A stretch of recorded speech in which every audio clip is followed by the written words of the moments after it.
Jan Charles, Food Network star, television star, and chef. To Jan Charles Thanksgiving, and here is Jan Charles. Howdy, howdy, welcome. And I am not alone today. Of course, I'm never alone. I've always got a crew to help me. And today I brought in some extra stuff. Layden, you probably remember from last time. And we're joined by Nicole, and she's going to be giving us a hand. And that, of course, is Boudin, because he's always in the kitchen with me. And he doesn't need to be up here with his hand. Alright, so why don't you exit with him? We're doing all kinds of stuff today, but what I want to show you is how to pull off Thanksgiving and make it super delicious. But don't go killing yourself. It doesn't have to be hard, okay? So I'm going to show you a whole bunch of tricks on how to make all that happen. Alright, so the first thing we're going to do, boys and girls, is we're going to start with this ham right here, okay? This might be the biggest ham you've ever seen in your life. I think it's the biggest ham I've ever seen in my life. Probably the smallest in mine. So, we were actually talking about hams earlier. A ham, of course, is a leg, and you can kind of see, you know, the whole thigh portion, and then it tapers down. Now, when you go to buy a ham, It's a leg. it's a leg. It's a It's like thigh. Shh, shh, it's a thigh. Now, ham simply means that portion of meat, right?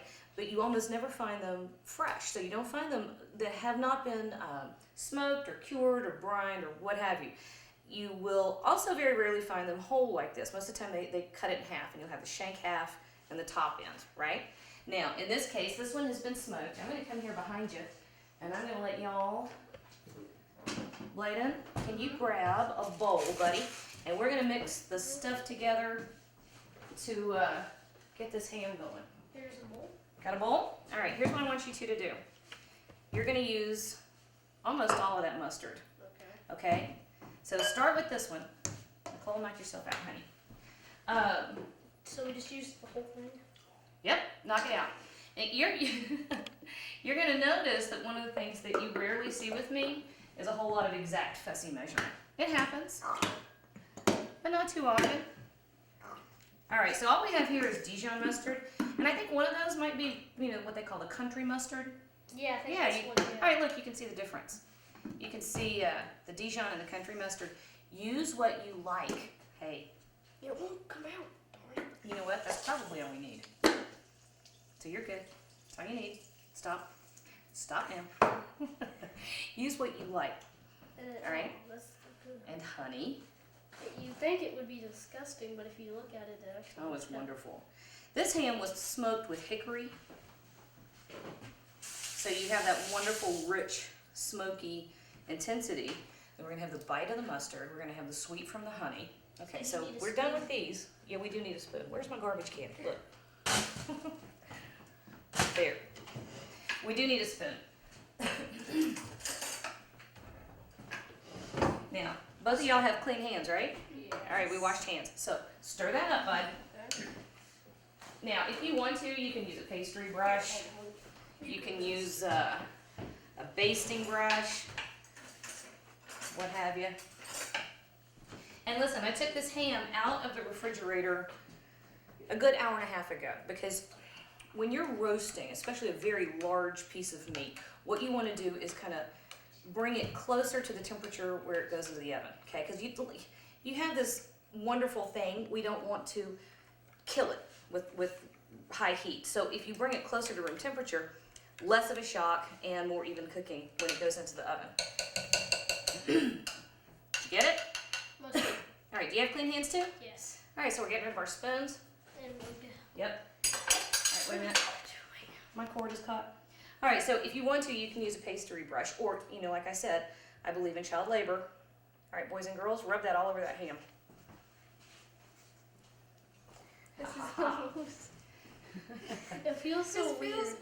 Does it? Yes. There you go. Keep rubbing. And you want to go everywhere. Go on all the sides, get underneath. That's right. This is glue, because this is how we're going to start crusting this ham. This is Now, mother. What? You're fine. I soaked this overnight. You know, ham is wonderful with the bite that is going to come out of this mustard, but it's also good with sweet. And to highlight both of those flavors, I soaked it overnight in half, what did I use? Half orange juice and have Sprite. You can use ginger ale. You can use Coca-Cola if you want to. Coca-Cola is a classic. Of course, we're Southerners. We like things sweet. All right, so here, boys and girls, let me flip that ham. We're gonna do the other side, and I'm gonna show you how. No, just hold your hands up. Pretend you're surgeons. There you go. All right. There we go. Here, let me do the other. You ready? Yes, I'm There's your. There you go.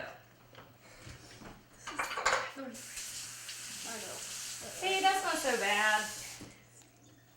When do you get the next step? Oh god. You're really gonna get messy. Are we gonna be gutting? No, we're not gutting anything today. Man. All right, so now Wait, this. Wait, do we just use our normal? Yeah, you're gonna use your hands. Okay. This is ginger This snap. is ginger snap cookies. Okay. Diamond ginger. And snap. now watch. Wait. You're going to pat. Okay. And I'm gonna let these two guys. Now, you're gonna find Now. you're gonna have a chunk of cookie. Get rid of it. So what you want to do is just pat, all over that. So I'm gonna set you two to patting. All right. I'm gonna wash my hands, and we're gonna start talking about turkeys for a minute.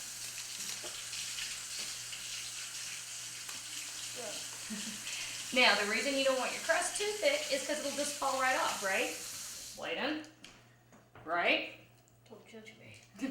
Don't judge you, All right, so y'all know I love brines, and we kind of did a brine marinade thing of sorts with the ham, but I really did a brine with the turkeys. Now, this turkey is a giant, 22 pounds, very large, and one of the tricks when you're dealing with turkey to make sure that, my favorite trick when you're dealing with turkeys to make sure that it doesn't get too dry is to brine it. So I made, oh look, he's deformed. He's missing a little bit of his wing right there. I didn't even see that. It's a deformed turkey. It's a deformed turkey. That's That's not all right. nice. Don't make fun of him. He'll taste the same. All right, so one of the things you want to do is to make sure that you've got it brined. Now, when you're doing a turkey brine, and if you want to, you can go on YouTube and Wait. check, I put it on YouTube.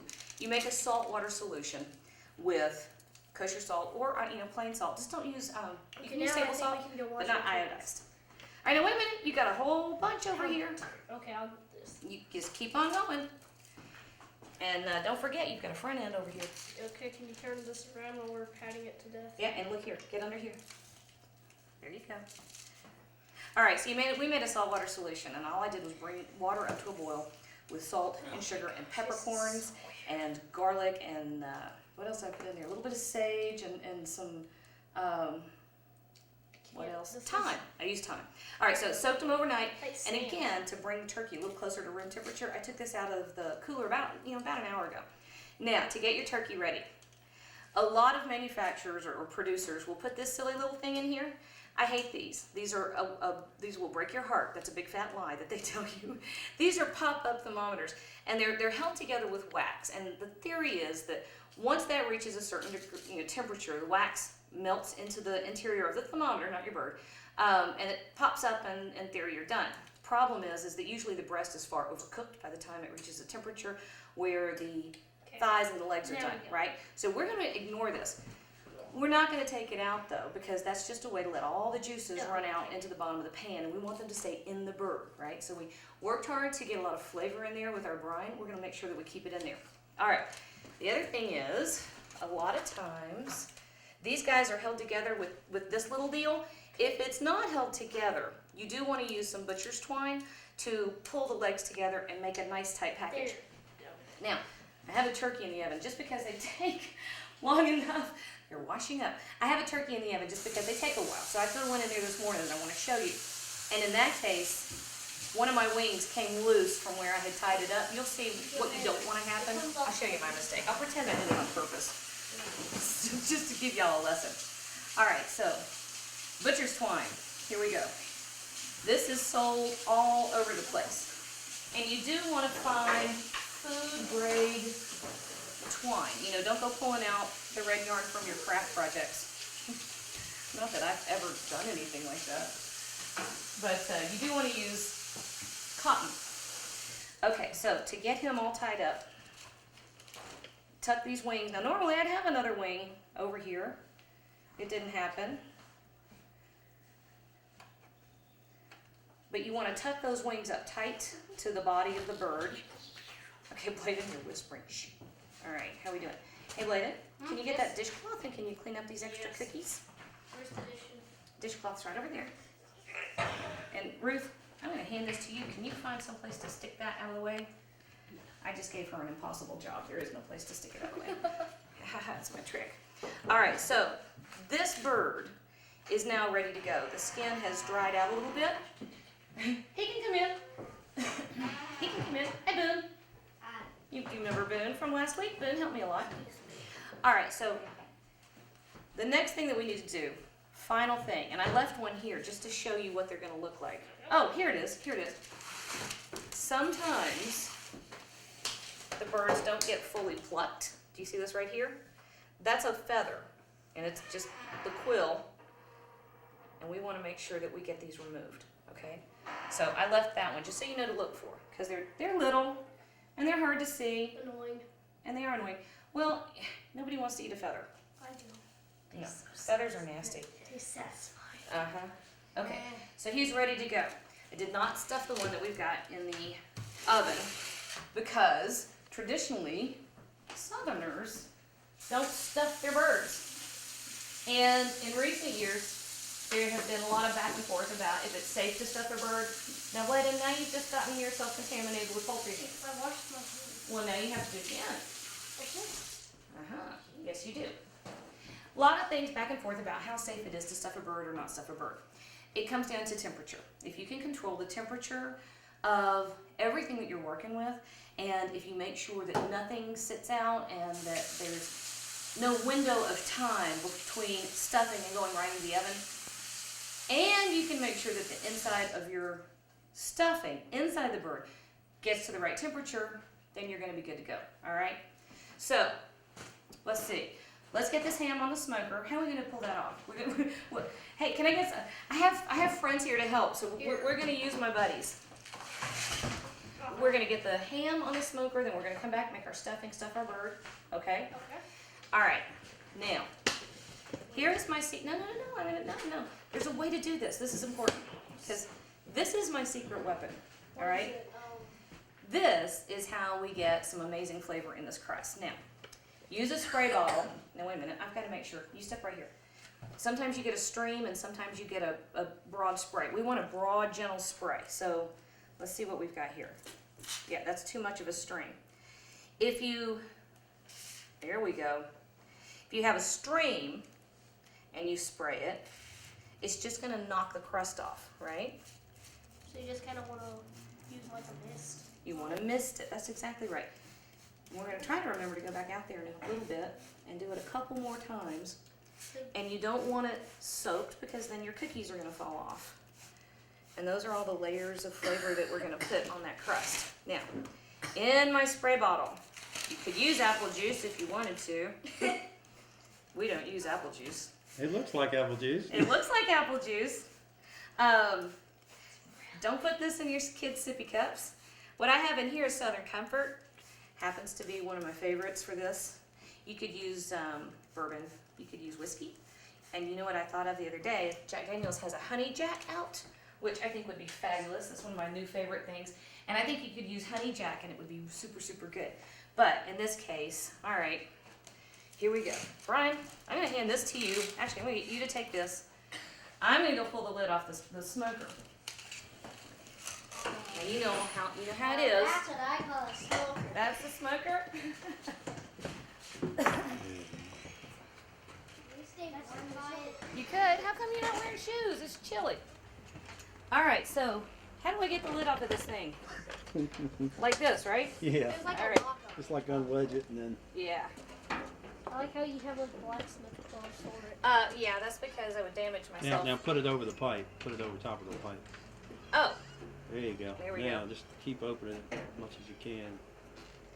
Do you feel any heat um, on your hands? not on my hands. There All right, you go. you know what? I'm going to turn it. Hang on. You put that camera right where it's supposed to be. Here, I'll hold the camera. All right. All right, want you me to do. take it off? Yeah, you do the. Blacksmithing. Where's your hammer and fire? Oh, I didn't know that part came off too. That's a smoker. It's just metal, isn't it? Okay, go ahead. All right, go. All right, Brian, bring that over here. All right, so y'all know, on a holiday, I'm just gonna go straight in here with it. On a holiday, you never have enough oven space, which is why You have this giant We got the cool smoker in smoker. here. It's not Yep. really cool. It's blazing hot. It's blazing hot. That's right. Okay, that was there. That's the big action of the smoker. All right, so all we're gonna do is cover It's this up trying to and get leave it warm. alone. Now remember, hams when they've been smoked, that means they're fully cooked. All we have to do is get that crust on there and bring the interior temperature up, but it's already safe to eat. So this is a way of just adding flavor and getting it hot. All right, gonna wash hands. All right.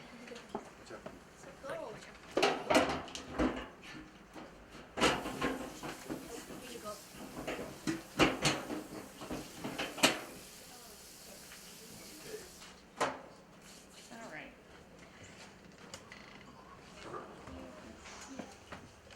Okay, that can go there. And I'm going to Hey, Mom, what if you smoked meat Yeah. for 24 hours? People do that. You can do that. It depends on how smoky you want it.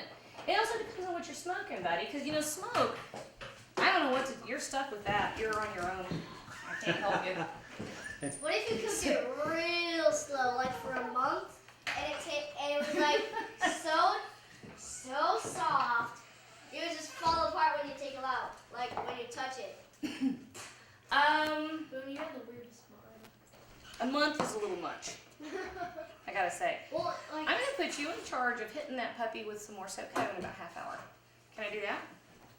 so now what are we making? Brian doesn't speak apparently. He has no voice. All right. We're gonna make. Give me the big pot. We're going to make the stuffing and we're gonna get our turkey ready to go. Okay? So this is homemade stuffing, not the things you get in the box. Homemade stuffing, and it's so simple. Great big. I took a couple loaves of French bread and just tore it into chunks, and I put it on a baking sheet. And I threw it in a 350-degree oven, Roasted it, toasted toasted it. for about 10 minutes. And all you're doing is drying it out to get the texture better later on, okay? So that's it. And that's also how you make homemade croutons, by the way. Do you know that you actually take stale pieces of bread and chop it up, also season it? Didn't I teach you that? Yeah. Okay. Actually, I learned that a little bit on. Oh yeah, on Wrapped. Oh, you did? Yeah, Boone likes the cooking shows too. but then one company doesn't really make it as good of it. Okay. Nicole, will you just get those in there for me? Like all of those. Yeah. Oh, all I gotta do is just dump it in. It's just a little. Well, I'll take this one. Whoever said that thing about too many cooks in the kitchen, There's no such thing. they've never been to my house. Okay, so a couple loaves of French bread, torn into pieces. Couple, what's this stuff? Plain in. A couple of stalks of celery that we minced up. All right, that goes in there. Onion. Bless you. About an onion and a half. I had big onions, so we got about an onion and a half. All right, and then we're gonna use this bowl. Bunny, can you get in there and grab me a fork? No, don't be Okay. it. All right, apparently I'm not doing it right. All right, and the mushrooms. Thank you. You don't have to add mushroom. You don't have to add mushrooms. So I've been informed. We don't have to. Now, the fun thing about, Mom, can I mix the eggs? you want to mix the eggs? Alrighty. Now, Southerners traditionally did not stuff wheat breast. Honestly, I think that it has to do with, Safety. you can get salmonella very quickly, What's that? food poisoning. Oh, okay. And it's because you're dealing with bread and eggs and poultry juices.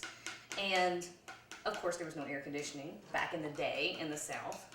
And so it was a much bigger risk.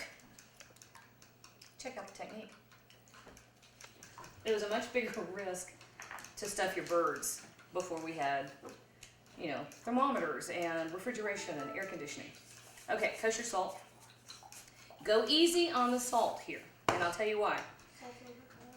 It will overpower it, but this bird was brined in saltwater solution, so as it cooks, the salt, or the juices... Alright, the juices are going to soak down into the middle. Hey, Bladen, can you give me a drink of water? I've got a tickle. How about you grab a paper towel? Alright, so the juices are already going to be salty, and they're going to soak into the stuffing, so be super careful. All right. So stuffing was kind of a northern thing. You know, they would stuff their birds. And my favorite thing. And Boone loves stuffing. That's right. Thyme, and this is dried thyme. Certainly use fresh if you want to. Just for some reason, my brain has quit working on fresh herbs lately. I don't know why I have not been picking them up. I usually keep myself pretty well stocked. And sage. I don't use sage much except for Thanksgiving. And I do use a lot. This does not want to come out of there. There we go. All right. And did I end up getting my pepper out? Awesome. Nicole, did you see how much salt and thyme and everything else? Just a little bit? Can you put about a teaspoon? Can you put that in there? There we go. Awesome. And Boone, I want you to put those eggs. Thank you, bud. About this much? Perfect. Right in there. Thank you. Boone, those eggs go. And I'm using my stock pot. Watch out. There you go. Okay, that can go in the sink. That's raw egg, so let's get it out of our workspace. I'm using my stock pot simply because it's a lot of volume at this point. We're going to take it down, though. You all right? Yeah. Okay. Okay, so, Nicole, I'm going to put you to work again. What I have here is homemade chicken broth, okay? What's it made out of? Chicken. The remains of Yeah, that's exciting, man. You made that yourself. Oh yeah, it's so easy. Look here. You see how thick it is? I talk about making chicken jello, and you can see, if I know that I'm going to need a lot of chicken broth, a couple days before I'm going to use it, I will roast off a couple of chickens. So we roasted off, who's behind me? Quit touching that bird. All right, can you stir? And you got to stir all the way to the bottom. Oh, boom, gotcha. Sorry about that. I roast off chickens, and then once I have fed my family, I take the carcasses, throw them back in a pot, put, water just to cover the bones. If you're gonna cough, bud, don't cough in the food. Okay. Just to cover the bones, you bring that to a simmer, let it go for about an hour, strain it, and you have chicken broth. And you saw how thick this is. Can I help? I got it. You could let Nicole go a little bit. She's taller. She might have some leverage there, buddy. Probably. But yeah, just Anyway, you saw how thick this is? That gives the most amazing flavor and texture to whatever you're making. All right, let me make sure we're getting to the bottom. The brute force is going to get it, huh? All right, there we go. And I don't know if you can see. Can you see down in here? See how much that's already shrunk down? Now, we took out a lot of the moisture that was already in that bread. What we're replacing it with is the moisture that is in our chicken stock, and we're carrying those flavors into the breadcrumbs. Or bread cubes.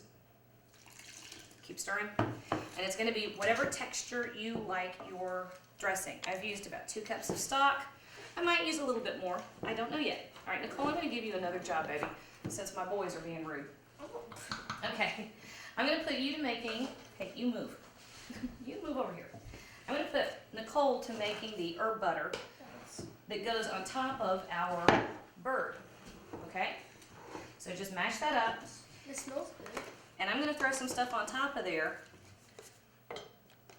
Black pepper. I don't know, half teaspoon of pepper. Is that about right? And that's just a stick of butter I let sit out and get to room temperature. Okay, Mom, I think the stuffing's doing good. All right, tilt that over here and let me see the, we need a little bit more stock.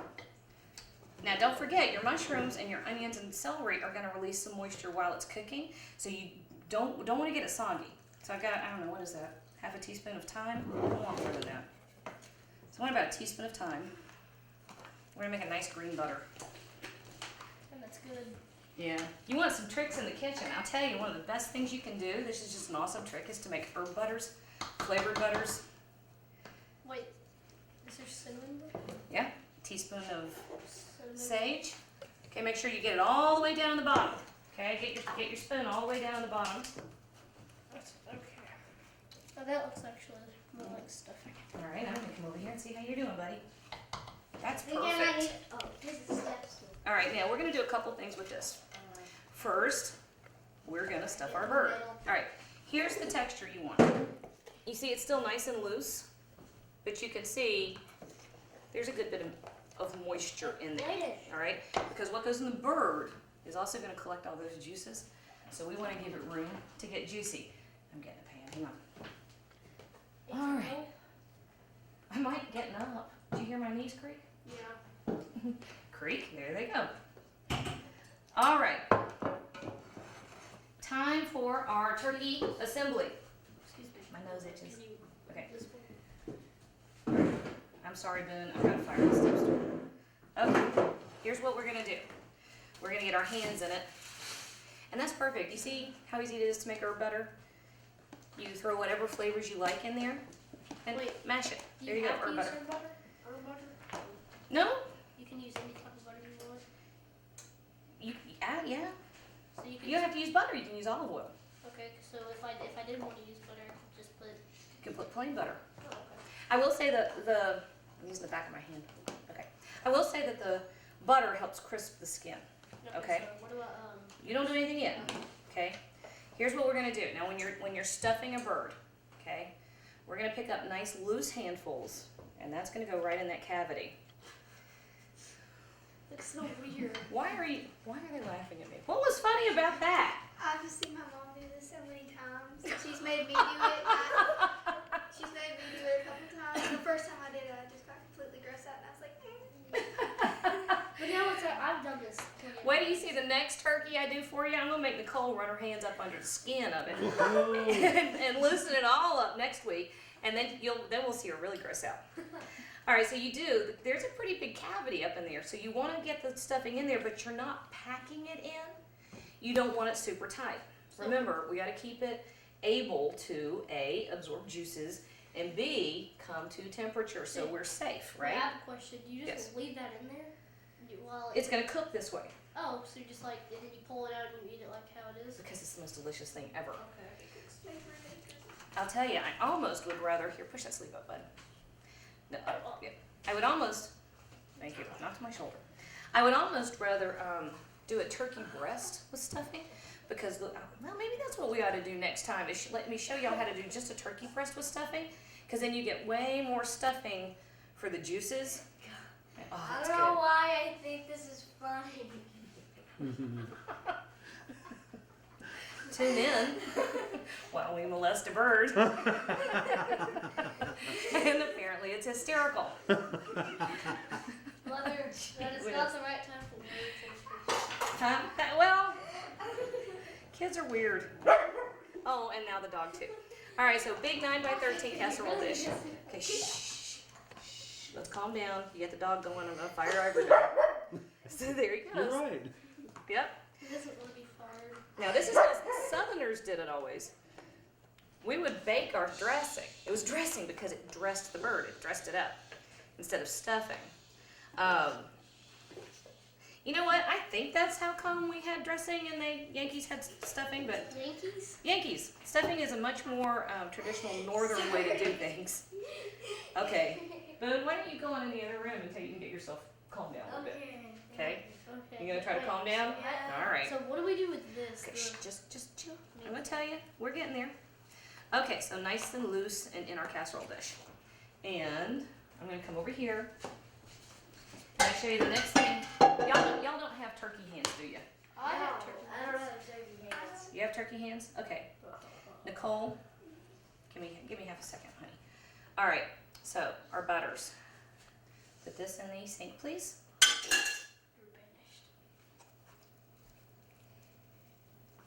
I'm giving you the look. Can you tell? Can you tell the look? And you're supposed to be worried now over your behavior. All right, our bird is still cold, and it's a little hard to rub. You don't have to worry about it too much because Wait, so how do you rub it on? it's a little hard because the bird's cold. And see, you've got cold butter, and it wants to stick together. But you're mainly getting it to the point where you're getting your tops covered. Our poor bird is so crooked. Our little deformed turkey, he's all sideways over here. Something I didn't know is it's okay to leave that plastic on the legs. That'll go through the cook fine. Yes. I didn't know that. That's cool, man. Wait, were you taking yours off? Don't take it off. Yeah, I was taking them off. No. Leave it on there. It's designed to go in the oven. That stuff can withstand temperatures of up to, I forget. Okay, you just rubbed off my butter. I'm sorry, it's all sticky and it's. Pay attention, okay? Pay attention. Okay. Now, what we will do in a few minutes, oh look, it's much easier to spread over here. You know why? It's much colder inside the bread. This is why, oh, that's one of my whole points. This is much colder because it's much more dense. This little flap over here has already started cooling down, and you'll see, look here, let me get my butter. No. But you can see the temperature difference here because it's got that cavity behind it. Dropped in temperature. But this is also why we trust the bird. That's what those little plastic things are there for. It keeps the legs together. Okay? So, I mean, you can take it, I want to say, I don't know, it's oven safe. Now, you're not going to go putting it at 500, 600 degrees. You know, that's a bad idea. Okay, you're not going to get it to spread anymore, baby. Okay? So, you're making a nice layer, and as it melts, it will do its thing. What is wrong with my dog? What is he doing? There's a stranger in his house. There's a bunch of strangers here. He can get over it. There's 1, 2, 3, not that many. All right, so this is what you're going to look like at first. Now, this is where to stop cross-contamination so that we don't have raw poultry juices here and there and everywhere. This is where you scrub up. And from here on, we don't touch the bird. We don't touch the bird. So no more poking the bird, okay? So. All right, let me get some soap. We need soap. You know what? Until it gets warm with the warm water and the warmth of your hands, butter is incredibly hard to remove. It just gets greasy. I hate it. I don't hate it. I love it. I mean, I love butter. It's just I love it on toast. All right.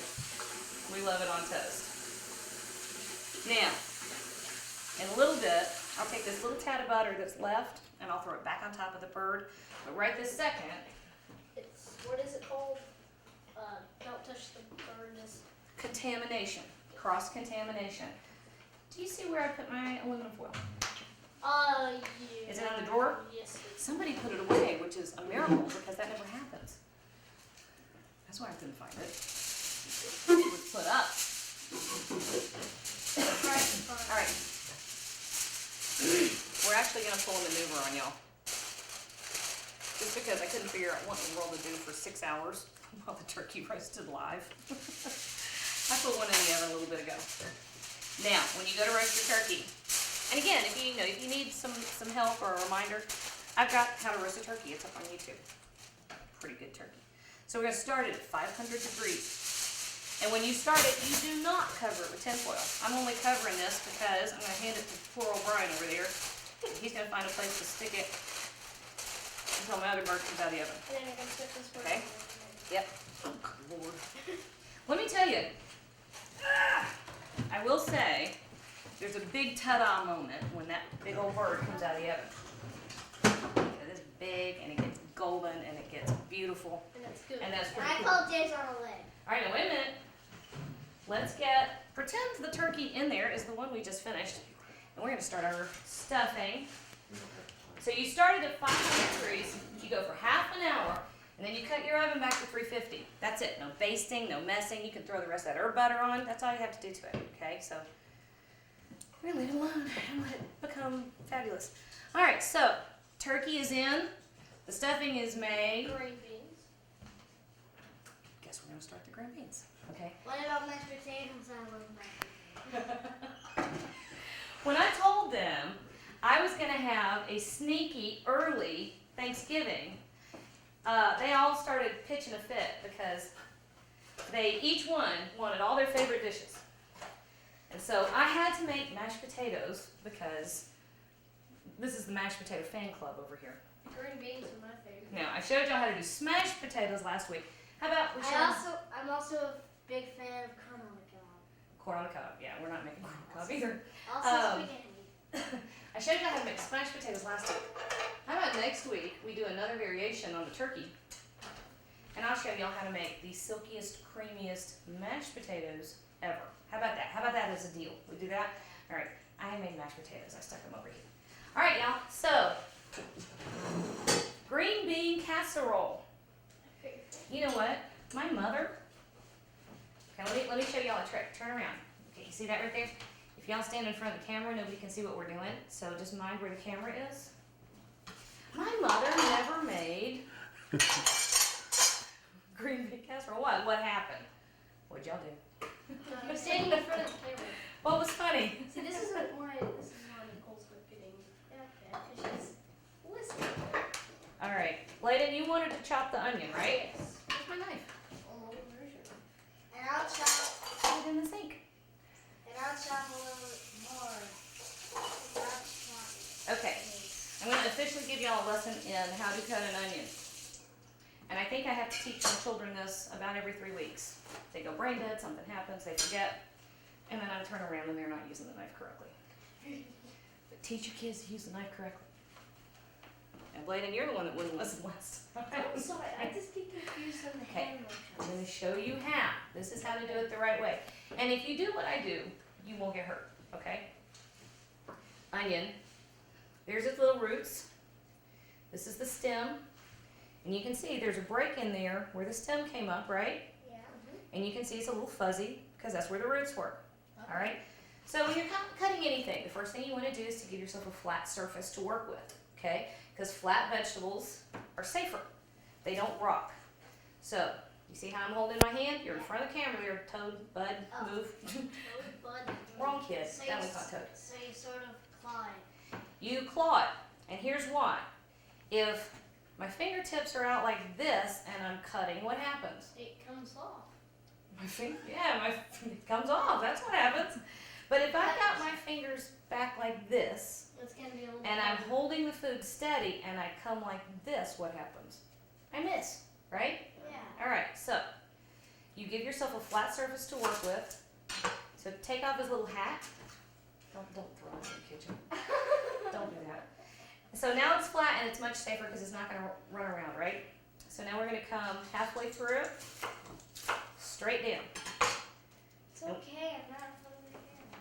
It's okay, it's not in front of the camera. You'd be surprised at how big the camera is. All right, Daryl, if they get in front of the camera, just say, hey, move it.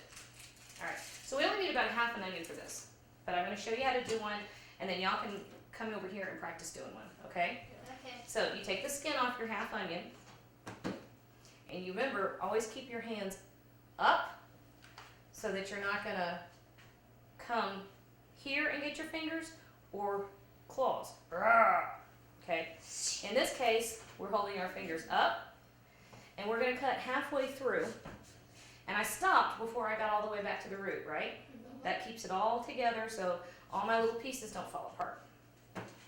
And then, again, fingers out and away, straight down like this, because this is how you get perfect little chopped onion, okay? And you see that? Yeah. All those pieces are the same size. See? Isn't that cool?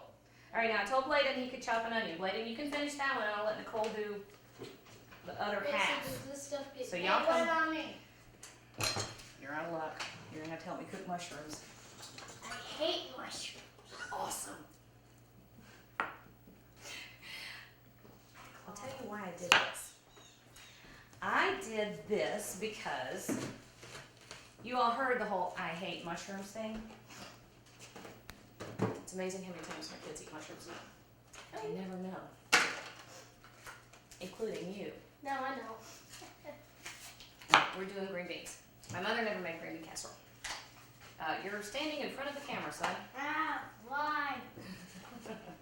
So I didn't grow up with green bean casserole. Although, I will say my mom came out of the 40s and 50s, and like every other good mom from that era, loved the soup mix stuff that you know, the red and white can, and you make the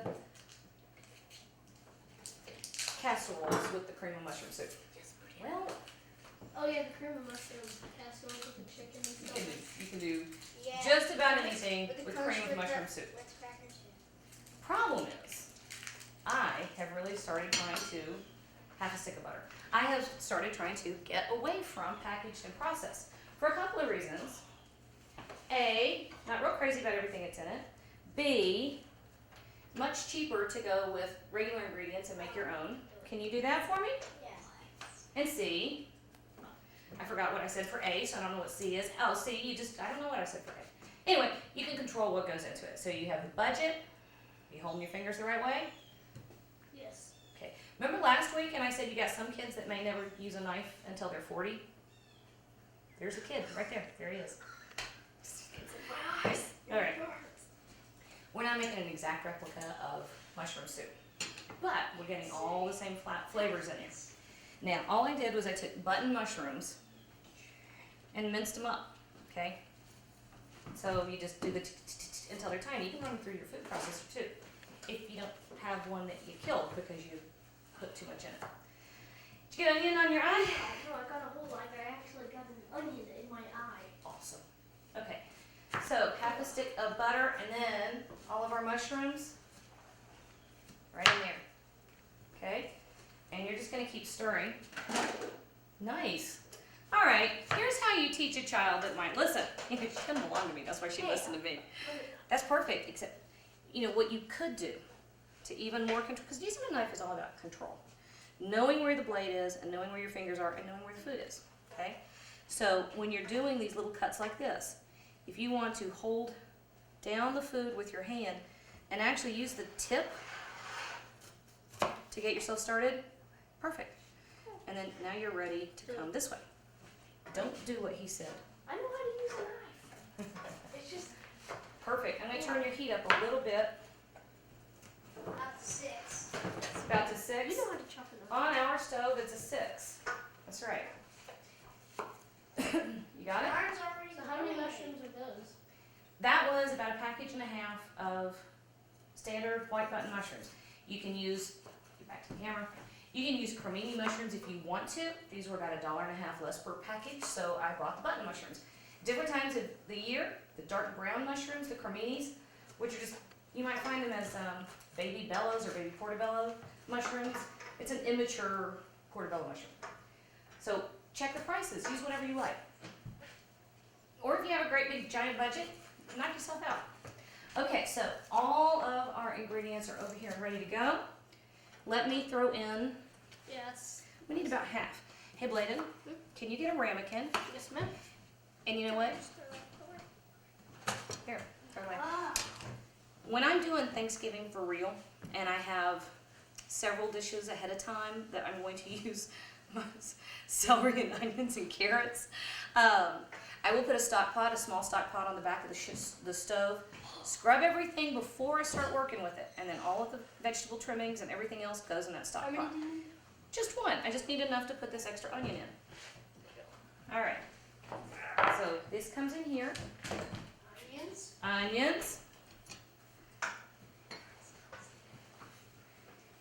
And then we'll put up our extra onion. This is starting to stink. You're right. Those fresh onions. Loves onions. Yeah. Onions and mushrooms. Okay, so we are cheating. Okay, this can go in the fridge. We're cheating our cream of mushroom soup thing. We're gonna make that rich, creamy flavor base, but we're gonna do it with real mushrooms. What? Trick is, if you don't want to smell anything, don't breathe through your nose. Actually, you can still smell. Thanks. Okay, so a little bit of salt. And the salt will actually help the mushrooms give up their moisture. Because we want them to give up their moisture and evaporate, which just concentrates all those flavors down into the pan, which is what we're going to put in there with our green beans. All right, so while Boone is doing this, let's do our next step, okay? So you can't have Thanksgiving without sweet potatoes, right? Now, I grew up with, my grandmother would peel the potatoes and put them in boiling water, simmer them away, and they get real mushy. Pardon me. That's how you make mashed potatoes. That's how you can make mashed potatoes, that's right.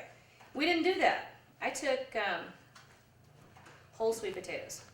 Well, whole sweet potato. And I left the skin on, and I put it at about 350 degrees for an hour. And then I let these cool all the way down. All right, Nicole, check this out. You know what? You don't even have to have a knife. They're so much easier to peel once they're cooked. If you boil them, all the nutrients and a lot of the flavor goes into the water and you end up draining that off. If you roast them though, you see this? The sugars in that potato caramelized inside that skin, which means they're going to be sweeter and the flavor's going to be richer, and we kept all our vitamins. And I'm going to make Nicole get gross again. Watch this. You can peel off that skin Look with at your all this fingers. juice. Okay, so can you peel the rest of that one for me? Look at all the juice. Oh, yeah, here. Daryl, can you see that? Show it. Can you see? Turn it up. Tip it just a little bit, yeah. Tip it. You see all that? Oh, wow, look at there. Look at that.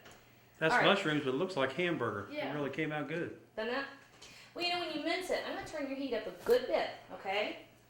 So we're going to get that pot boiling and evaporate off some of that liquid. What are you trying to do, baby? All right. So it won't be as hard to Sounds good to me. All right, so my masher Is who got my potato masher? Does anybody know? I gave it. It's in here. Ah, all right. Let's talk about potatoes for a minute. Who put the potato I asked that you needed it. You said you didn't. I didn't need this. This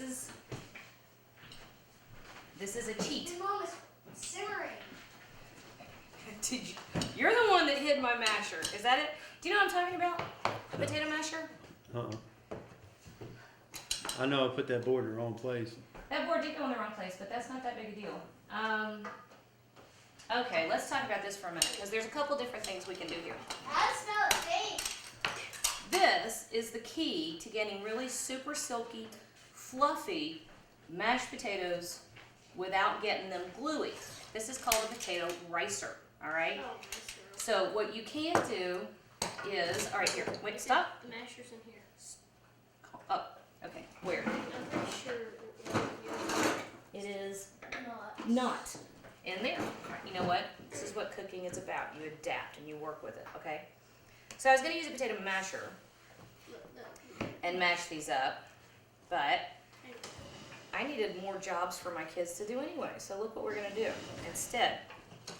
Now, this is a ricer, and you'll see why in a minute. it's hard. Pop that in there. And you see how it comes out? It's like an intestine. Err. Looks like Play-Doh from the squeeze. It is. It's like playing with Play-Doh. All right, y'all. Knock yourselves out. Yes. You two mash all those potatoes. Yeah, now they're like, what are you talking about? Mash the Now, potatoes. and I still have that stinky job. You have your stinky job. That's right. Okay, so I'm going to change a little bit what I was going to do because we lost our masher. A masher is just a wire piece that has been flattened and stiffened, and you just smack it. Well, now we're going to do it this way. So to get some more flavor, Bladen, honey, Now I'm starting to cry.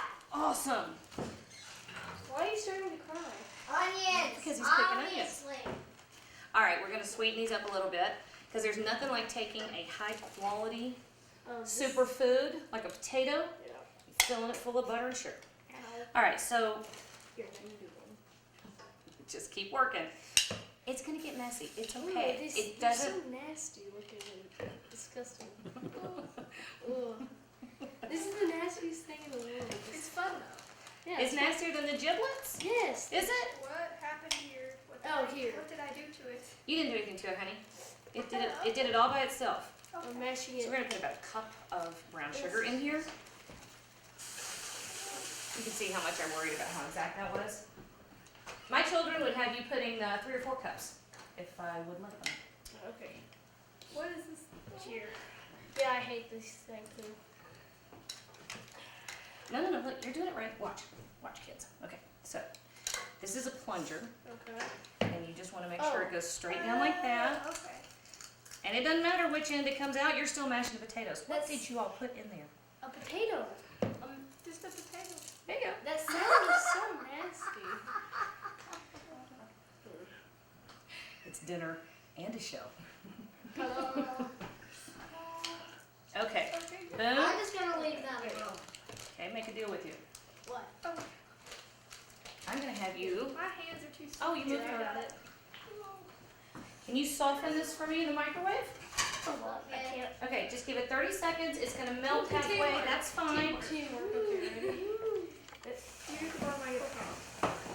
Wait, that will work. Yeah. Okay, wait. I feel so weak doing this.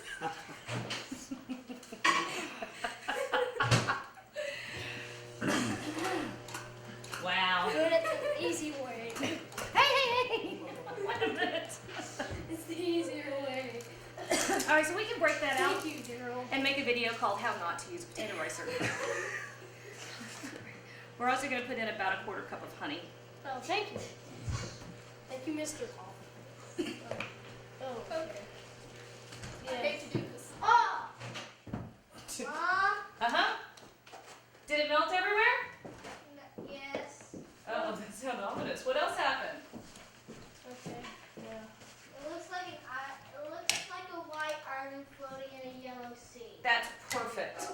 You don't have to melt it all the way. You want it nice and soft. See, if your tall children are not home and your stuff is way up on top of the thing because you're short, then you have to adapt. Why'd you put it on a plate? I did that Oh, Mother, why? because I didn't want to take time to cook in a bowl, and it doesn't matter. It's all going in the same spot. Actually, this actually kind of looks good, if like, but it's not. It's interesting. Yeah. And yes, that was a whole stick of butter. Paladine. Oh, I've done it long before that. All right, and then, because we can, we put about 2 teaspoons of cinnamon. Bladen? Go back to Mount Doom. Mount Doom, huh? Sharp one. Where the rain was. No.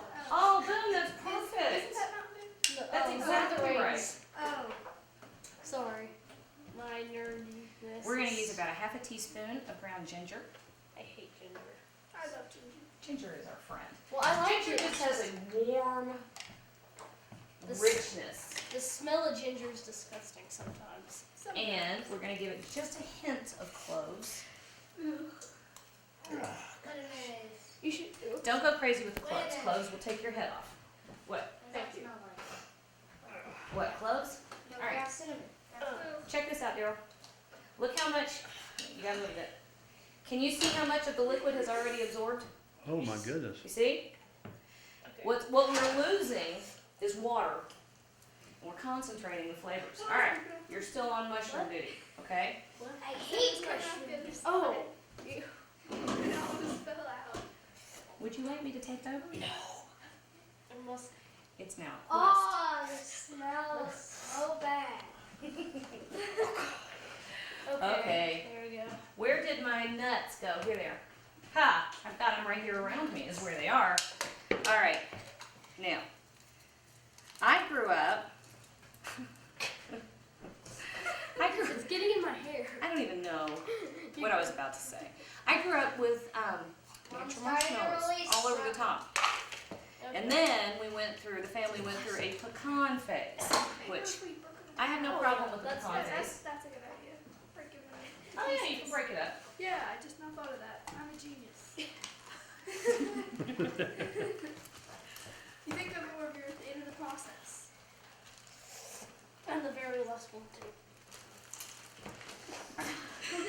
This Scoot over. All right, let's hurry up, y'all. I'm trying. Okay. So anyway, the family went through a pecan phase, and we started using pecans on top. And just recently, how come all of my wonderful softened butter is not soft? Anyway, just recently, I've started using walnuts. Use what you have and use what you like. Now, this is going to be the topping for the sweet potatoes.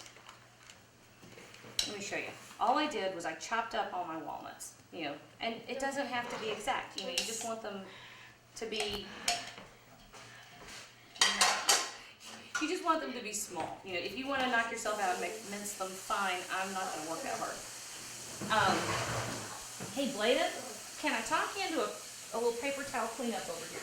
Yeah. Okay. Good.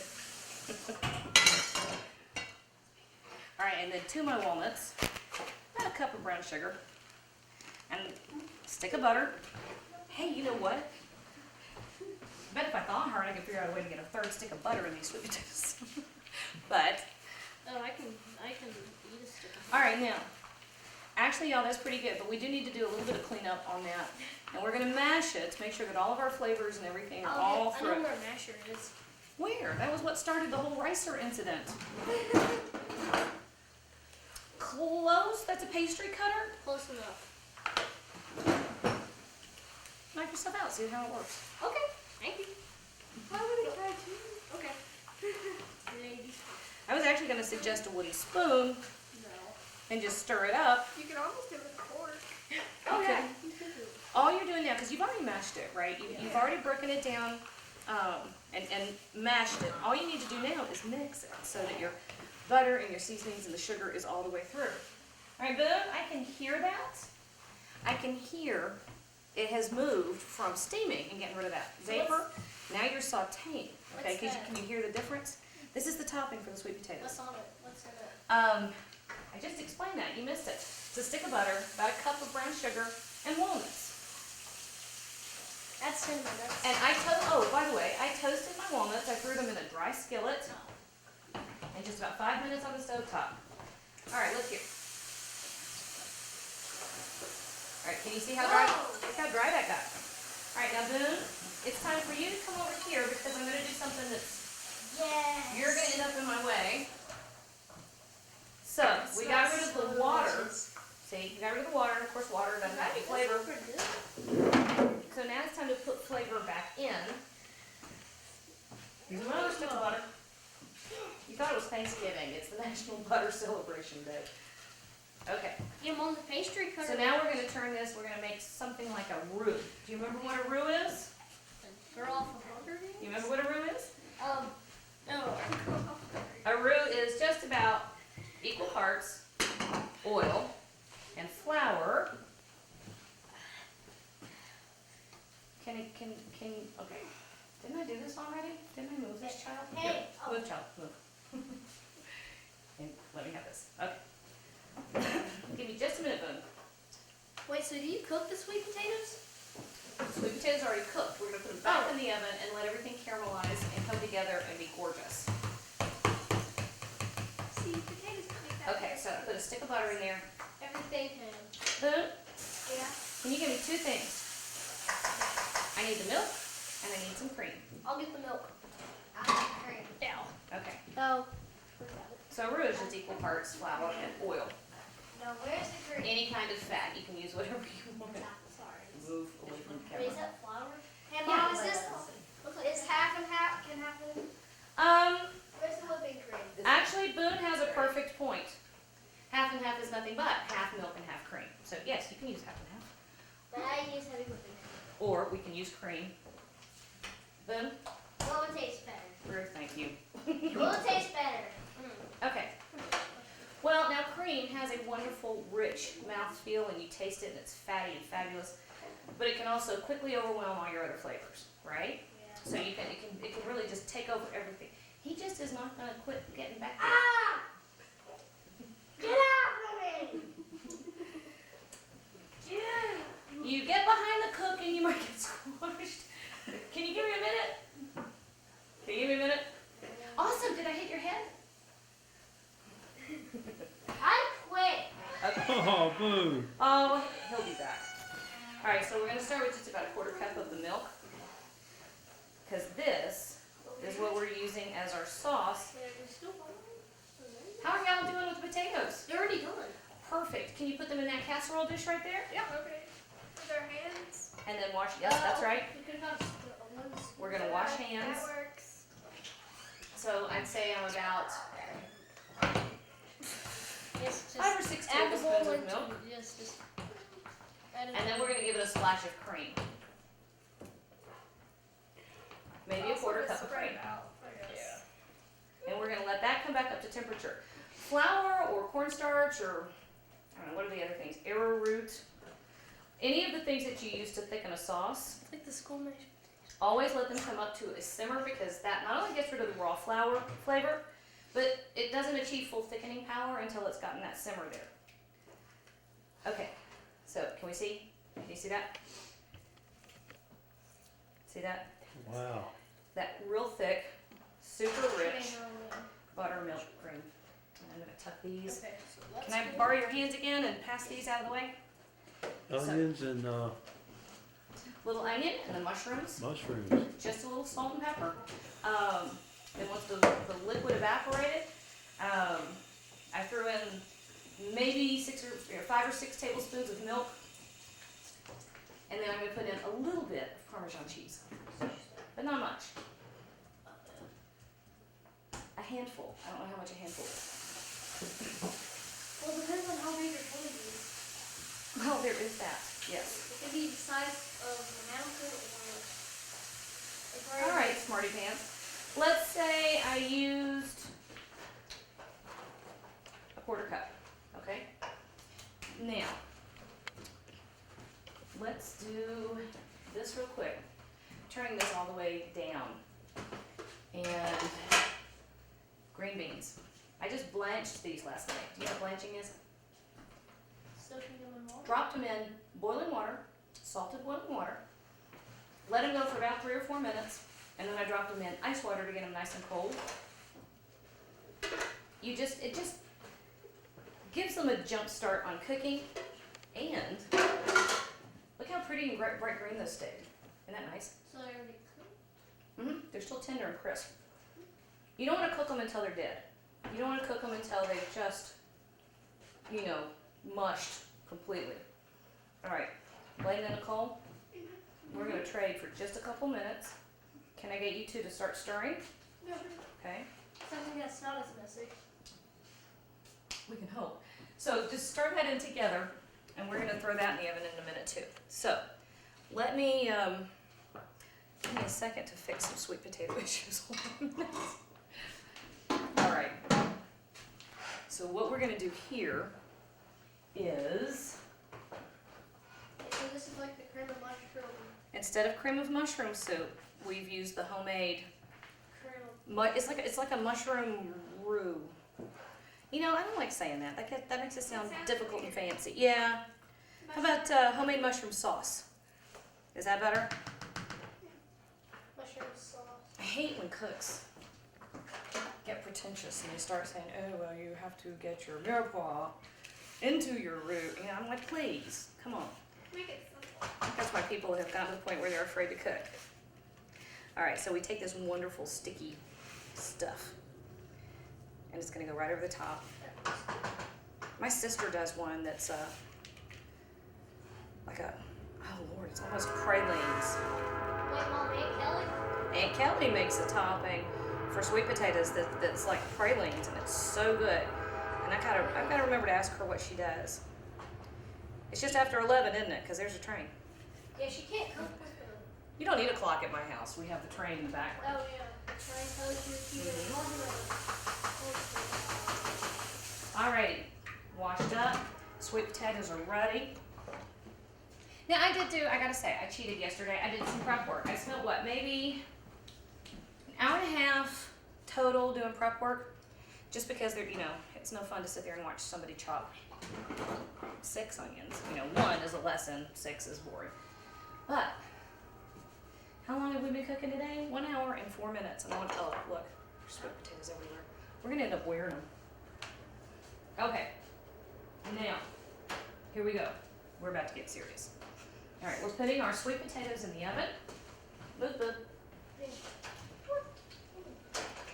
And I just melted my eyelashes, just like I was telling you about.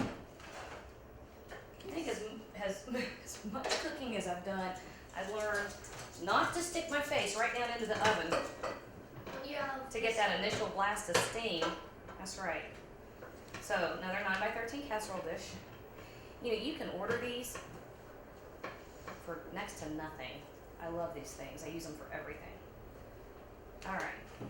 Don't show this big pile of dishes, okay? You didn't say okay. That means you don't show the dishes. All right, so we're putting this out in a nice layer.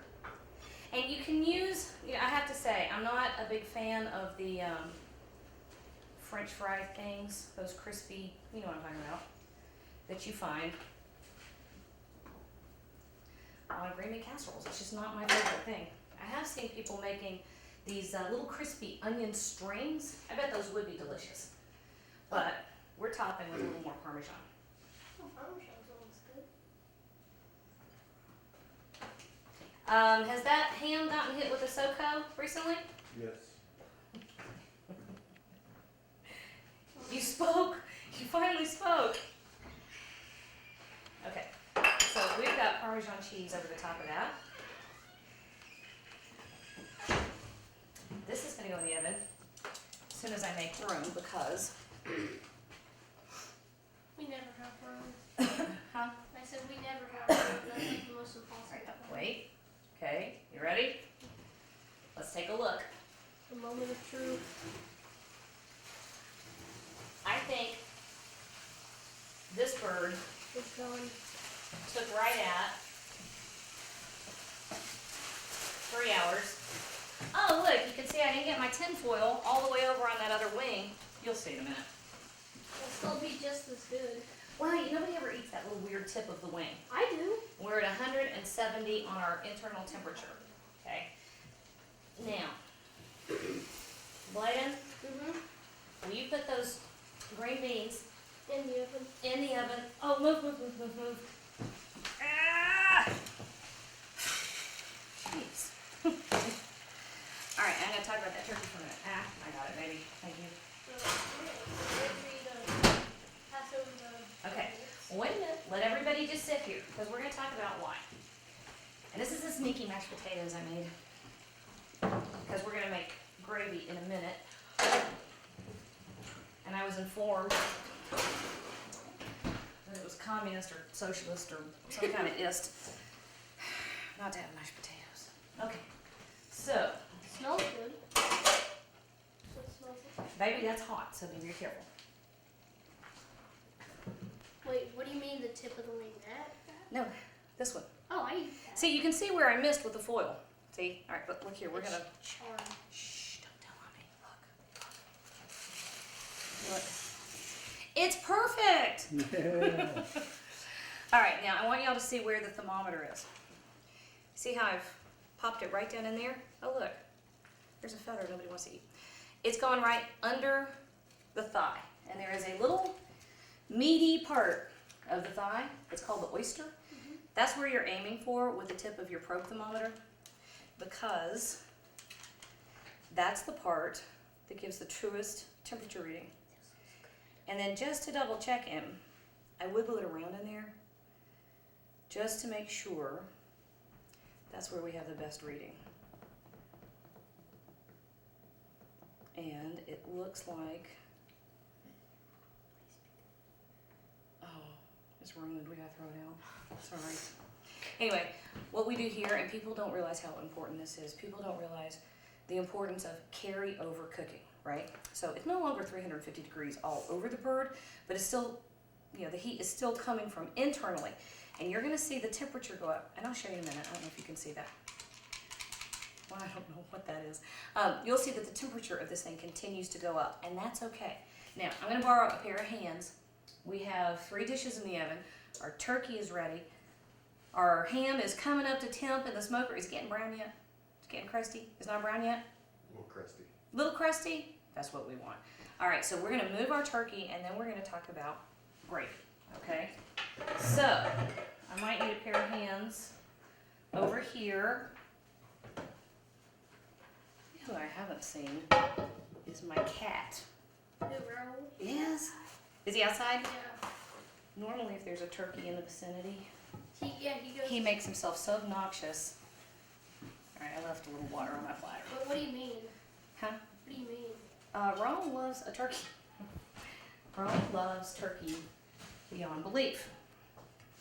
I don't believe Now, you may not peel the skin or poke it or pinch it or pull any off, and there's no taste testing. You are not allowed. No, we're gonna leave it alone. Okay, so, I love these things. I thought when I first, these came with a toaster oven, which when I saw them, I thought that's the stupidest, useless piece of whatever. All right, ready? Wait, Let's that see if I one can over do- there? Yeah, they came with that silly toaster oven. Ugh. Oh no! Grab my cord. No, don't pull it. Oh. Did you get it? We closed it in the door.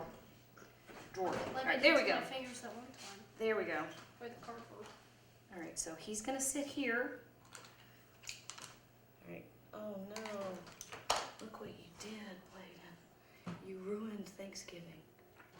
Okay. All right, no, we're all better. We fixed it. Yeah. I don't know how close that is to the right place. All right, now if you have a roasting pan, Be careful. yeah, this is still hot. You're gonna use all this stuff down in here. The top. No, Wait, all right, that's I gotta the come that fat. way, kids. That's the Move. fat, isn't it? Move. No, wait. All right, ready? Okay. Yes, this is fat. However, a good portion of this is nothing but butter because we added our butter to the top of the turkey, remember? And it does have a lot of turkey flavor. So we're gonna build our gravy this way. We have a lonely green bean escape. Now, if you have a smaller bird or a smaller roasting pan, thank you, you can put that roasting pan right on top of the stove and make your gravy right in the pan. I didn't. My bird was too big, so just leave it alone. Just leave it alone. Wait, so did you stuff the turkey? This turkey? I stuffed the other turkey, Not this one? so I'm only using a few tablespoons of that dripping. I am going to save the rest of it though, and that's going to go back in my stock pot. Okay. So we're bringing this to temperature, and this is where we're going to talk about giblets. It's your favorite thing. Clayton never knew he ate giblets until this morning, wasn't No, it? actually, I made plenty of giblets. Good morning. Hey, she didn't smack me. Lance wakes up like I do. She doesn't really want anybody to look at her or interact with her or what. All right, so let's talk about giblets for a minute. I'm gonna move. Oh, I'm not gonna move that. Okay. When you get your turkey, inside the cavity of the bird is often the turkey neck, and in the flap thing, where the neck actually was, that's a little paper bag, sometimes a plastic bag of bits and pieces. People usually throw the bits and pieces away. Well, we don't do that. We cover them with a little bit of water, put in a little bit of onion and a carrot and a little bit of celery. You simmer it. It's gross. It really looks awful. Can you see that? They look All right. disgusting. Well, this is old-fashioned giblet gravy. So then here's what you do, and this is one of the things I cheated and did last night. So we get rid of those vegetable pieces, and everything else that's left in there, you mince it up, okay? So what you end up with, it's beginning to look like something that you might not mind eating. This is also, oh, by the way, if you want to know how to make dirty rice, here's one of your answers, Wait. right here. And it's, yeah, you've eaten it. I did it myself. This is where you get the good stuff. All right, so we had a couple of tablespoons, maybe 4 tablespoons of the drippings, right? And we're gonna get an equal amount of flour. People really have a hard time with gravy. And here is the simplest and easiest way to do it.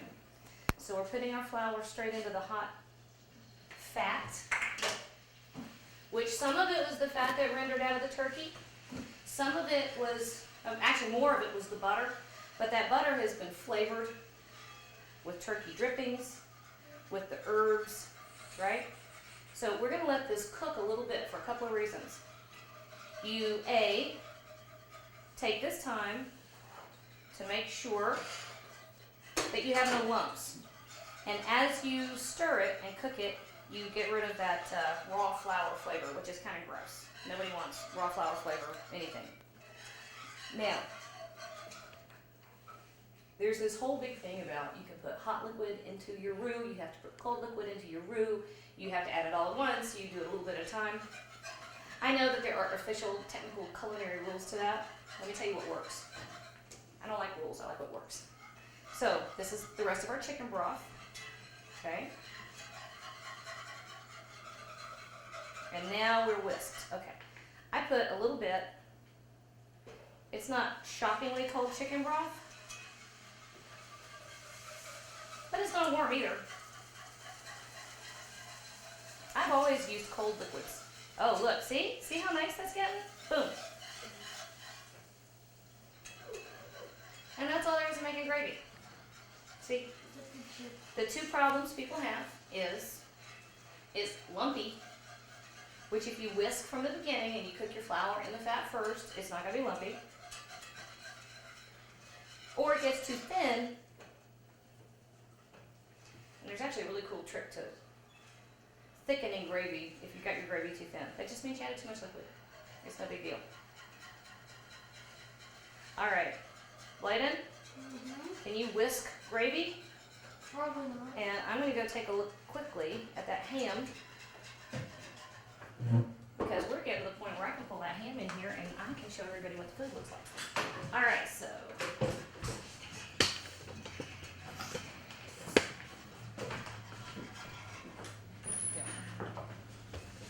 Ooh, it smells good. That smell good. It does smell good. Don't look at my laundry. Yeah, you're not allowed to show my laundry. You can show anything but laundry and dirty dishes.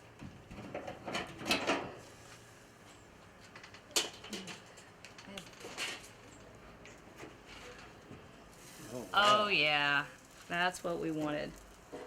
And you know what? That's just about perfect. Brian, what are the chances of us flipping him? Actually, I know what we're gonna do. Hold on a second. Nope, you stay right here. Nobody move. Get your toaster oven forks. I'm gonna get my toaster oven forks and these things because I bought them at the discount store for $1 and I'll just throw them in the washing machine. So this is gonna be da-da, dun-dun-dun. This is where we're gonna throw him in the washing machine in a minute. Oh, wait a minute. We're gonna use that, oh yeah. Are we ready? That's what we wanted. That's what we wanted. Perfect. Yeah. That's exactly right.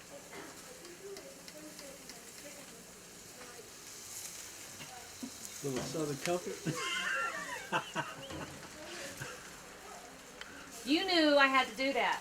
All right, so here are the goopy ones that touch food because these are the clean ones. And then don't let them go back in there. We'll just throw them straight in the wash. All right.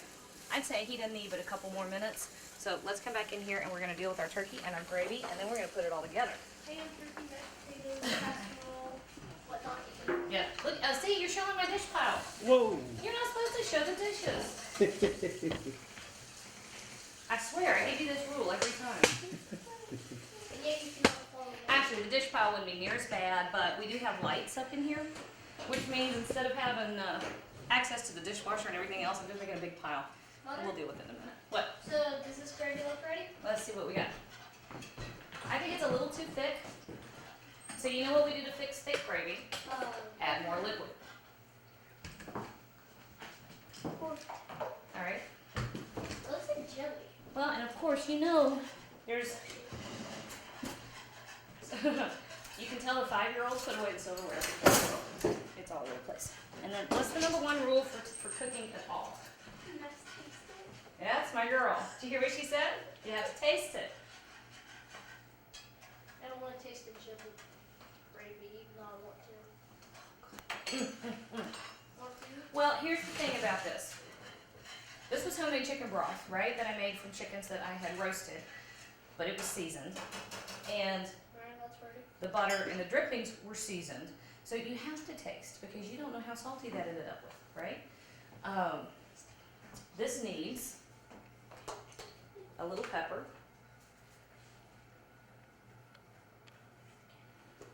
And did we get rid of the salt already? I lost the salt. Oh, there it is. Right in front of my face. So what does the pepper do just add flavor? That's just flavor, yeah. Salt and pepper, Flavor. awesome pairing. Yin yang, you know. I don't know. Tomato, tomato.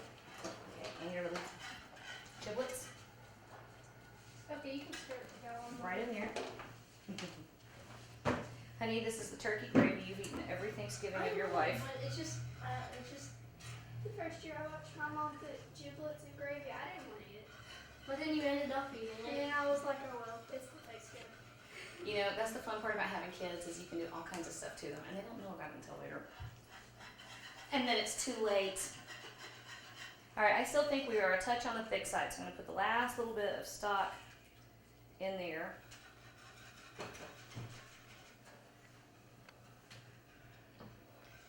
And then Turkey is so stupidly big. it's a big old turkey.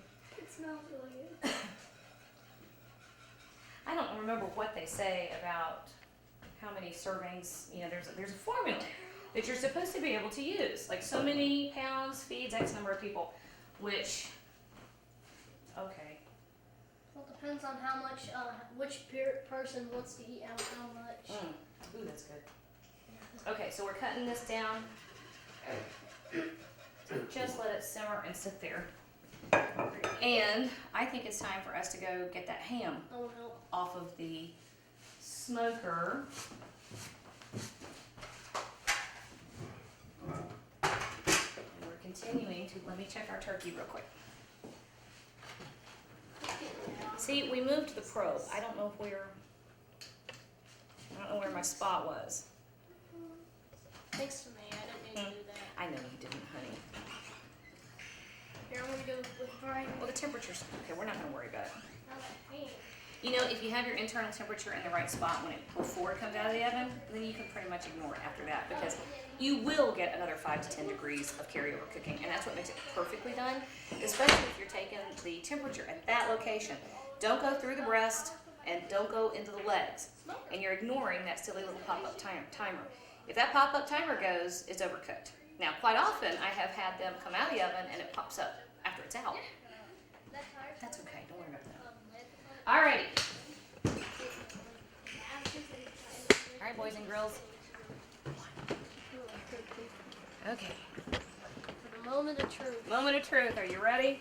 No. You know what? I honestly don't know if I can pick this up with those little forky things. Because you might tear it apart. Well, those silly little forks are not as sturdy as they could be. I'm sorry, I had to take a moment to marvel. Do you want to try it with the forks and let me do the platter? Let's try that. And if it doesn't work, we'll just use those and pick it straight up. Oh, it worked. Right, what? Just let go of them. God, look how big it is. It's the size of my. No, it's the size of me. It weighs more than me. Okay. All right. No touching. Oh, look, you can see the juices. Did you see that? Did you see that? That's where that fork was. Oh yeah, I see. You see the juices? It's just. There, oh, there's no one. It's like a All right. little water. Let's look. See, we see it on this side. If I can get those out of there. Oh, look. Did you see it? That makes me so happy. I'm sorry. It's one of those things that That doesn't make sense. I am greatly amused. Okay, now, It's so tender. Cleveland, let your ham rest too. Now, I'm not gonna let it rest the full time. You should give it at least half an hour. I'm not gonna do that just because we'd be sitting around staring at it and the camera would be running and we wouldn't really be entertaining. And I have my Here, I'm gonna get your. letting it rest. There's my big conversation. All right, now we're gonna pull everything else out. Okay, and we're gonna get ready to put it all together. So, first things first, we had some clean, you scoot your fanny out, clean towels so I don't burn my hands. We are gonna talk a little bit about carving, but we're not gonna like kill ourselves in it. Let's look good.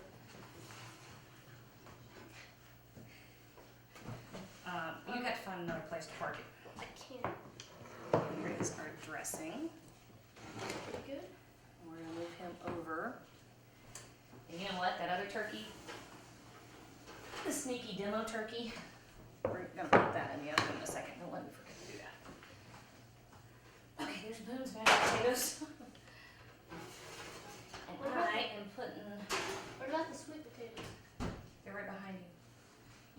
yourself on one of those dishes, son. Well, it'll suck it to me. Yes, it will. Oh, I spilled gravy. I'm gonna come over here. I want you to see the gravy close up in a second, because I want you to see the texture. I don't know, gravy doesn't have texture, does it? I want you to see the consistency. You have to be a little bit careful, because we used a lot of fats in here. And if you let it boil, you're gonna separate, you'll lose the emulsion to a bit. All right, can you see the texture, or the consistency is what I should say. Did you see that? All right, so let's start with, oh, Boudin, honey. Getting the dog out from under my feet. He wants to cook too. I'm gonna set these here, because I'm gonna fix a plate and show a little bit about carving, okay? Move, move, move. Man, look at all this food. Wow. It is a lot of food. You know what though? You gotta admit, not one thing I did was hard. It wasn't. No. Maybe the ham, like getting it into a smoker and then like making sure it doesn't overcook. Maybe. All right, I gotta show these off for a minute, okay? And you could run them under the broiler if you want to get them toastier on top. I just happen to, I'm lazy. And now, we're going to carve something. Get a clean knife. And blade in. Mm-hmm. Or Ruth, can you hand me a fork? Oh, okay. Then you have to Thank you. Just a regular fork. So let's talk about turkeys for a second and carving. I did put a video on YouTube a couple years ago about how to carve a turkey. And useful tip. make sure, nobody wants to eat string. So get rid of your string. Kitchen drawing. Kitchen line. That's right. Well, Correct my mother. here it goes. So there's that one. Honey, you're going to turn around and burn yourself. Oh, that one just came off. Nothing's Now, if you want to see how to carve it correctly, if you want to do the thing where you do all the carving and lay it on the platter, then great. I actually would take these to the table and do the carving at the table, just because I want everybody to go, oh my God, you did a great job, and I can say, yeah. No, or just to torture them to do it really slow. Watch, okay? Now, normally I would take off the legs and then the wings, but that gets real messy. So I'm going to show you all this part. And I'm going to come this way.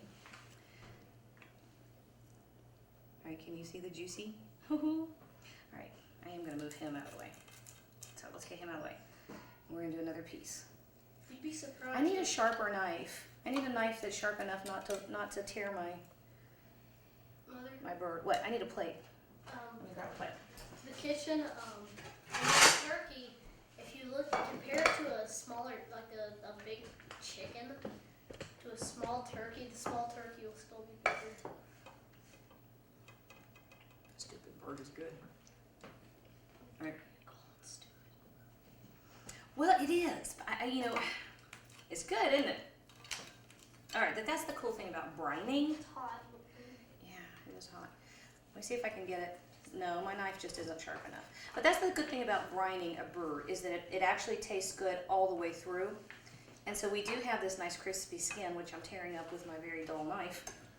But it also stays moist, So you got your and it actually has flavor all the way through it. And, okay, so we're starting with this. And then where did I put that piece of skin? Here it is. Because I want to share out the skin equally. Normally, Ricky and Brent are in here, and they will take every scrap of skin they get, and you can't get any. It'd be amazing if you could get a piece of skin. All right, so now when you're carving a ham, don't do what I'm about to do. This is silly. Normally you would take a cutting board and move the whole thing over to a cutting board so that you can deal with it a little more easily.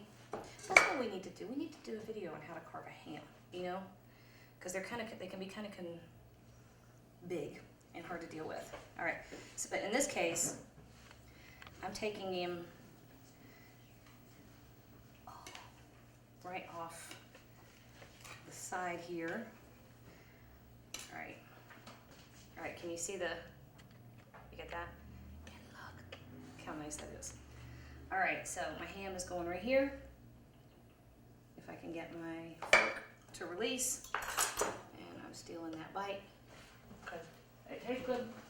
And, I'm in my hobbit hole. all right, we're gonna dish up. All right. See, I'm gonna just inhale that stuff. I need a bigger plate.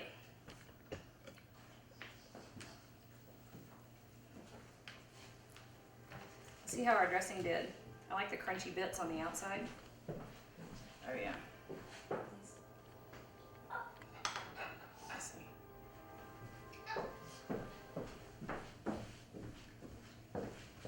I need a bigger plate or another pair of hands. That was perfect. Okay, fellas.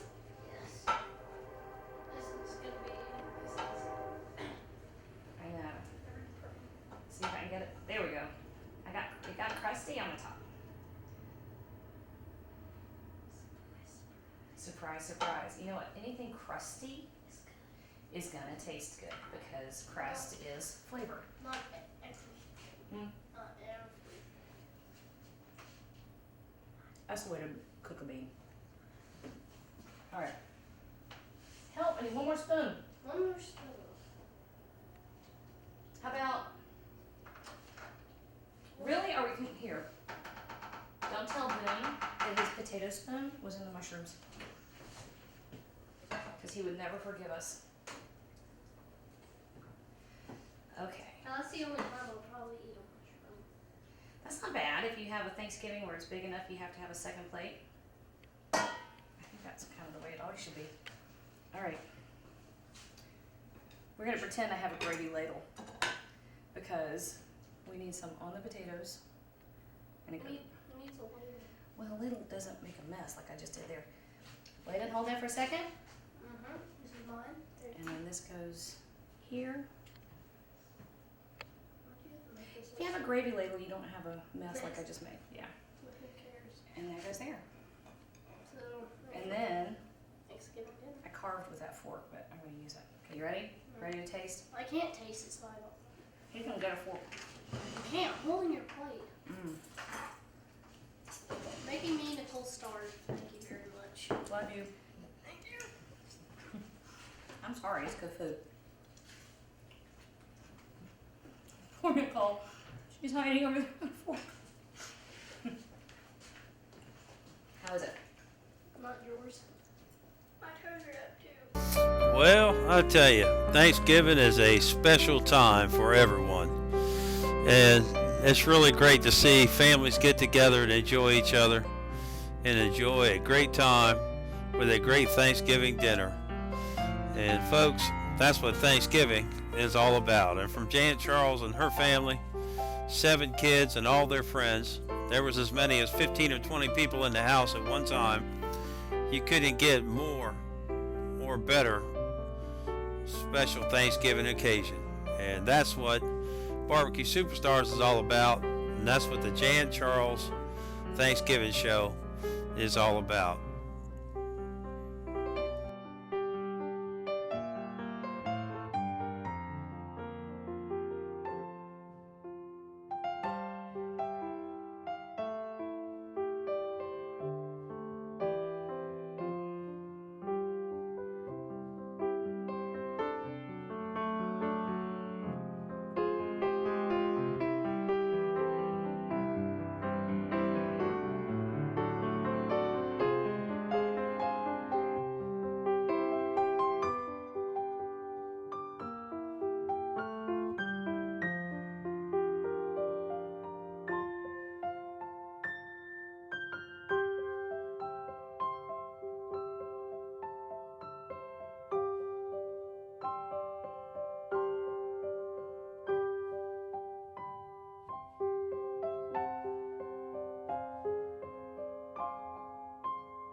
Thanksgiving is about families reconnecting. And we just want to challenge everybody out there that if you've got problems in your family where there's hard feelings or whatever the situation may be, reach out to those people and let them know that you love them, you're still their family, and you'd love for them to get in touch with you for Thanksgiving. And you know, there's nothing like a great meal and great times to bring families back together. So make that call, reach out, and touch whoever you love.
Jan Charles has 7 children, and her extended family is the city of Greenville, Tennessee.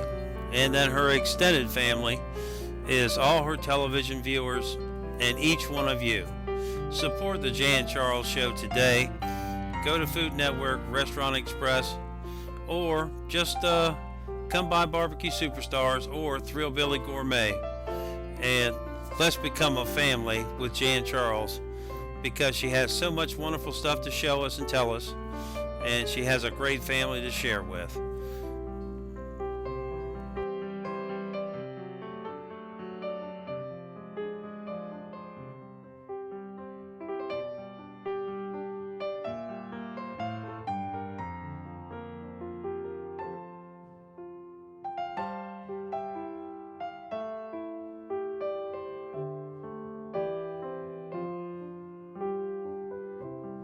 Jan Charles just wants you to know that you are welcome here. We're glad you're here, and we're glad you came by today. Now we're going to eat a little turkey, eat a little ham, and just watch as the children enjoy this Thanksgiving meal.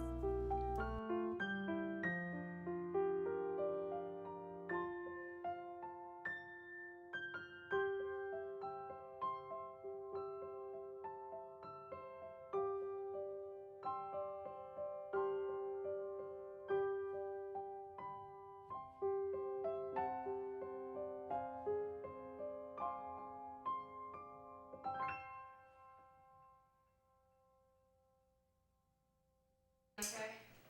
You're gonna be what? King? You're gonna be the king? Whose bag is this? I'll just set it in the chair. Look how tender that is. Man, you just cut a few of the pieces. Son, can you pass your plate? You can move the small plates. Easy. Oh, thank you, Lane, for sending the tape. Yeah, baby, you did a nice job. Here, one more. Or are you gonna have one? Oh yeah. We'll get you some in a minute, baby. Lighten. We'll get you some in a minute. Oh, I'll get the middle. Is this stuffing one? Yes.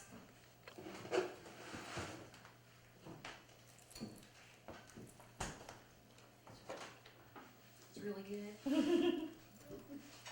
Kind of weird drinking out of real fancy glass. Hey, you be careful with those glasses. No, I think I'm just gonna. Can those people still see what we're doing?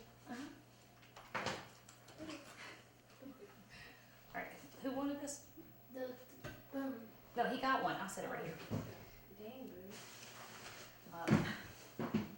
But you do need to get something over in. A wing. Mashed potatoes. Oh, excuse me.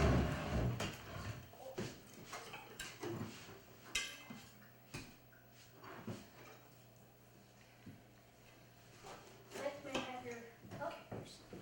Just the name and- Are we gonna copy any of this? Yes. You're welcome. This is, of course, when it comes to actual Thanksgiving Day, I lose my mind and I cook for a week because I want to. It's my favorite. Excuse me. But what I wanted to show today was how simple, you know, you can do the whole thing, you know, It is. super simply and nothing complicated or No, it's just gonna. difficult. You know, the one thing I would say is, you know, think ahead a little. That's it. And I could even have done, you could have done all of these, the side dishes. You can do every one of them ahead. Stick them in the refrigerator and then cook them off. You know, just warm them through. Oops, sorry. Here, okay, this is kind of. I wish we had a bigger table. You know what? I do too. Not enough for mother. It's got 8 places, so It's still not big enough. no, you need about 12. I Yeah. would love to have one that would seat about 16 to 24. That would be my favorite. Just send it to. I don't have a 72. Well, Boone, if there's something you could say you're thankful for this year, what are you thankful for? Thanksgiving. What are you thankful for, Benny? For this food. Bladen, what are you thankful for? To spend time with my friends, family, and then enjoy this really good food. That's pretty good. Nicole? Been able to spend time with my mom because she finally got better. Awesome. Yeah, health is always a biggie, isn't it? good thing. Oh, yes. I've had my moments. All right, Lance. What are you thankful for? You're about to say something horrible. I can see it. To see your beautiful face every morning. How horrible was that? I love you, baby. I didn't mean for it to come out so. You didn't mean it to be. I think I understand. At 13, you often say things Crazy. that don't come out exactly like you meant it to. That's all right. How Well, about- I think it's pretty obvious what I'm thankful for. I've got about half of them sitting at the table, and yes, it's pretty hard not to be incredibly grateful for that. So, I'm very thankful for my horde. That's what she calls us the whole. They are a horde, and you are legion, and I love you. We do what? Your legion means there's an awful lot of you, and sometimes you act like demons. That's a weird Bible joke, honey. I just realized the same commercial just played on twice. It's Awesome. Reese's commercial. I don't want stupid Reese's, but I ate one. All right. So anybody would like some ham? Oh, yes, please. Oh yeah. The ham is actually what I want. Come eat, girls. Christiana, there's my cousin Ava. Try some ham.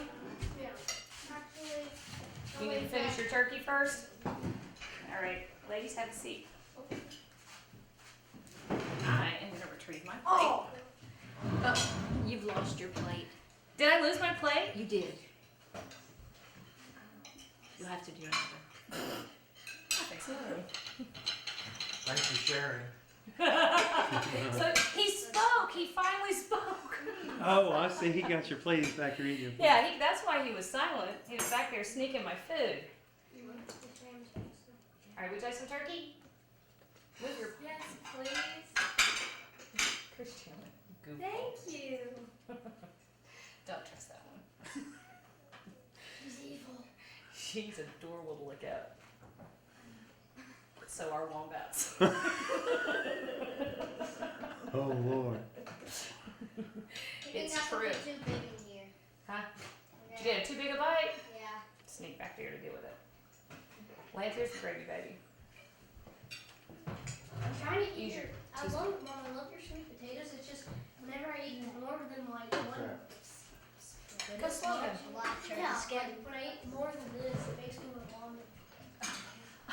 Really? No, more than like if I can't just handle Well, don't do that then. Wait, that's so mean. I like it. If you eat more than this much, it makes me want to vomit. Like he's saying he's taking too big a bite is what he's doing. That's why I said don't do that. You are a wombat, honey. Dude, I could have. What was the other one? A Tasmanian devil. Those are adorable. Honey, and you have Afro here. Is he talking? Begging. He's very good at that.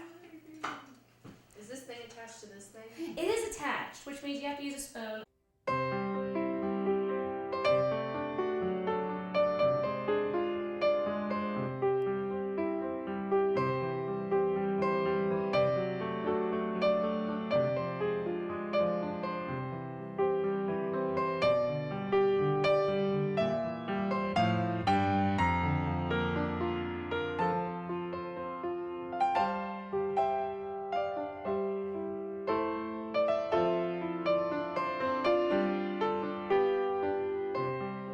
We want to thank everybody for coming by the Jan Charles Thanksgiving Show. Happy Thanksgiving, everybody.